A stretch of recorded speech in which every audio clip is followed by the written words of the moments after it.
दिन भर टीवी देखने के अलावा क्या करती हो? खबरदार इस टीवी के बारे में कुछ कहा तो, ये मेरे पिताजी ने दिया है। पिताजी? मेरे पिताजी? तुम्हारे पिताजी की दी हुई सब चीजें बेकार है। क्या मैं भी बेकार हूँ? हाँ, और वो तो एहसान मानो मेरे जैसा इंसान शादी करने के लिए तैयार हो गया। रहने दो, एक से बढ़कर एक रिश्ता मिल रहा था मुझे। तकदीर वाले थे, साले सब बच गए। अच्छा ये सब बातें छोड़ो और मेरा रिमोट वापस करो। काश कोई ऐसा रिमोट बनता जिससे चैनल के बदले बीवियां बदली जाती। तो क्या करते? तो रोज एक चैनल बदलता, और जिस चैनल को एक बार देख लेता दोबारा उसकी तरफ मुड़ के नहीं देखता, पहचानता ही नहीं। मुझे तो शुरू से ही पता था वैसे ही हो। हाँ राइट, मैं ऐसा ही हूँ और मैं ऐसा ही रहूंगा। मैं ऐसा ही हूँ, मैं ऐसा ही हूँ। खाना गरम करो, भूख लगी है। नहीं करूंगी, जाकर अपनी बैंक वाली के यहाँ जाओ और खाना खाओ, और ये जोकरगिरी भी वहीं जाके करना। हाँ खा लूंगा, अब तो मैं उसी के पास खाऊंगा। तो जाओ ना, देखती हूँ कितने दिन खाना खिलाती है। एक दिन वापस मेरे पास ही आना होगा। मैं पागल हूँ जो नरक में वापस आऊंगा? ये नरक नहीं है, पत्नियां घर को स्वर्ग बनाती हैं। और पति को स्वर्गवासी बना देती। बात करती जैसे घर में घुसो लाइफ। ये चाबी कहाँ लेकर जा रहे हो? ये कार भी मेरे पिताजी ने दी थी। लो, बेकार है तुम्हारी तरह। कुछ दिनों बाद कबाड़ियों को भेज देना इसको फोकट में। इतने ही खुददार हो तो ये कपड़े भी उतार कर जाओ। मैं साधु नहीं बनने जा रहा हूँ जो कपड़े उतार दूं, सड़क में नंगा घूमूं। ये शर्ट पिछली दिवाली पर मेरे पिताजी ने दी थी, उतारो। अच्छा, साला आज समझ में आया दहेज लेना कितना जुर्म है। वक्त आने पर पति को नंगा भी होना पड़ता है। ये लो, अपने पिताजी को पहनाओ। पिताजी ने नरक बना दिया।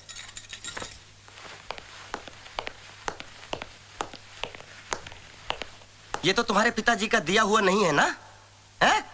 अब तुम रहना अपने पिताजी के दिए हुए दहेज के सामानों के साथ, और कार से बोलना मांग भर दे, और टीवी से बोलना बच्चे पैदा कर दे। ठीक है, मैं जा रहा हूँ। ठहरो। माफ नहीं करूंगा, सॉरी बोरी बोलने की कोई जरूरत नहीं है। सॉरी बोल भी नहीं रही हूँ, मेरा रिमोट देते जाओ। हाँ ये रखो, जा रहा हूँ मैं। हाँ जाओ, तुम्हें तो बहाना चाहिए था। कोटा से लाकर पटक दिया है यहाँ पे। पूरा दिन टीवी देखकर दिल बहलाना पड़ता है। आपसे तो अच्छा मेरा ये हुंडई का टीवी है। ना ऑफिस में ठिकाना ना घर में ठिकाना। संतोष, दुश्वार हो गया। रुको, इधर आओ। कहाँ जा रहे हो? झक मारने। अकेले? हाँ, अब आप आ गए ना। नहीं, मेरे पास टाइम नहीं है। I have to meet my mother-in-law. संतोष, सुबह शांति के साथ झगड़ा हुआ था, कोई कॉम्प्रोमाइज हुआ कि नहीं? अब आप जले पे नमक मत छिड़किए। एक तो मेरी शादी करवा दी, ऊपर से उसको भड़काते रहते हो। अरे इधर तो उधर ही जा रहा हूँ। अरे संतोष, अब लगता है खिचड़ी कुछ ज्यादा पक गई है। खिचड़ी पक नहीं गई, जल गई है खुराना साहब। आप मुझे मेरी मम्मी के घर छोड़ दीजिए, फिर जाके शांति को समझाइए। मैं? हाँ। अरे मुझे क्या? अच्छा प्लीज आ जाओ, चलो। तुम दोनों को छोड़ूंगा नहीं मैं। सब पिया धरा मिस्टर खुराना। बुढ़ा बुढ़ी के प्यार को देख के मैं जवान आदमी कहाँ से फंस गया। ये ऊपर वाले तूने पति पत्नी का रिश्ता बनाया ही क्यों है? इस हेड ऑफ डिपार्टमेंट को ही फोन करता हूँ इसकी। हेलो, कौन? ये तो मैं भूल गया हूँ मैं कौन हूँ। शादी से पहले मेरे माँ बाप ने मेरा नाम संतोष रखा था, ऐसा मुझे याद है। अरे दामाद जी, थम हो। आपकी बड़ी लंबी उम्र है। अच्छा? 200 साल तक जिएंगे आप। अरे हम लोग अभी 10-20 साल में पेट नहीं भरा तुम्हारा जो 200 साल तक टॉर्चर करवाओगे। अरे क्या बात कर रहे थे? आपकी एक ही बेटी थी ना? अरे दामाद जी, हम बड़े किस्मत वाले हैं कि थारे जैसा दामाद हमें मिला। लो अपनी सासू माँ से बात करो। दामाद जी, हमारी तो भगवान से यही प्रार्थना है कि हर जन्म में हमारी शादी के संतोष तक। अरे आप सुनिए तो, माँ जी आप सुनिए तो। अरे दामाद जी, थम जैसा दामाद हमें मिल गया ना, मानो मारे सर का तो सारो बोझ ही हल्को हो गयो। हाँ, वो बोझ मेरे कंधे पर जो आ गया ना। सो तो है। दामाद जी आप खुश तो हो ना? बहुत खुश हूँ। थोड़ा डर लगता है कि कहीं खुशी के मारे पागल ना हो जाऊं। दामाद जी, अगर ऐसा हो गया तो हमारी बेटी शांति का क्या होगा? शांति की चिंता है आपको? सब भाड़ में जाओ। अपनी बेटी की चिंता है? मेरा कुछ भी हो जाए उसकी कोई चिंता नहीं है। भाई साहब, आप हैं कौन? क्या बताऊं कौन हूं साहब। हूं तो बैंक में कैशियर, लेकिन आजकल गिनती करना भूल चुका हूं। तो एक काम करो, यहाँ बेकार नहीं बैठने का, जाओ यहाँ से। बेकार में मतलब ये सब बैठे हुए हैं, ये आपको नहीं दिख रहे हैं? देखो, यहाँ जितने जन बैठे हैं कुछ ना कुछ काम कर रहे हैं। ये काम है? अपने पार्टनरों के साथ बैठे हैं, दिखाई पड़ रहा है ना? सर मैं भी कोई उठाई गिरा नहीं हूँ, मेरी भी बीवी है। अच्छा, तो बीवी है तो जाकर लेकर आओ और बैठो उसके साथ। यही तो समस्या है, नहीं तो आप क्यों कहते? वो यहाँ आ नहीं सकती और वो जहाँ है वहाँ मैं जा नहीं सकता। तो एक काम करो, उठो और तीसरी जगह जाकर बैठो। समझ में आ गया? यहाँ नहीं बैठने का, सब बेकार में है। अरे सर लिसन। बोलिए। बोल दिया ना, सुन लिया ना? बेटा अगली बार मिलना, तेरी कंडीशन मैं ठीक करूंगा। हर डाल पे एक मजनू बैठा हुआ, साले जगह जगह मुंह मारते फिरते हैं।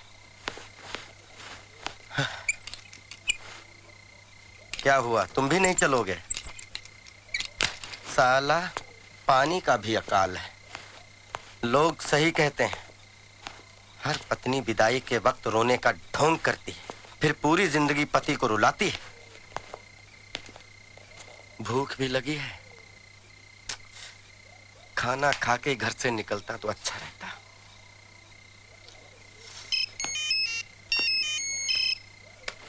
अच्छा, अब आई पति की याद। बचते रहो, उठाऊंगा ही नहीं।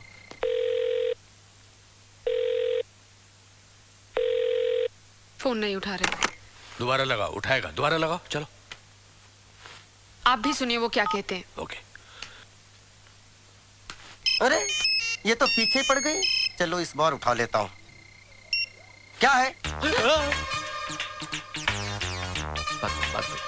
कहाँ हो? जानू में। आप घर नहीं आ रहे? कौन सा घर? किसका घर? वो घर तो तुम्हारा है, तुम्हारे पिताजी का है। सारी चीजें तो उसमें तुम्हारे पिताजी की दी हुई हैं। मेरे लिए जगह कहाँ है? आप घर आ जाइए, मैं आपके लिए खाना गर्म कर देती हूँ। क्यों दिमाग गर्म कर दिया, वो काफी नहीं है क्या?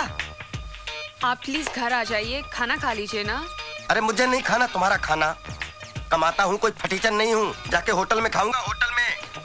मैं बात करता हूँ। वो मिस्टर खुराना के का नाम मत लो। सारी फसाद की जड़ वो बुड्ढा है। उसे मेरी खुशी देखी नहीं गई तो शादी की बेड़ियों में बांध दिया तुम्हारे साथ।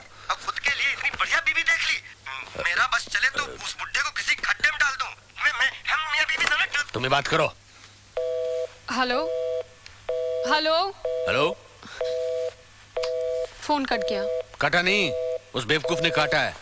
शांति, बात बहुत सीरियस है। अब क्या होगा? होगा क्या, तुम टेंशन मत लो, मैं उसको कान से पकड़ कर लाता हूँ। बुड्ढा। सर, क्या सेवा करूं? खाने में क्या मिलेगा? सर, यहाँ आप जो चाहें सब मिलेगा। अच्छा जी सर, मुझे लगता है कि आपको शांति की जरूरत है। तुम कैसे जानते हो शांति को? सर, हर आदमी को शांति की जरूरत होती है सर।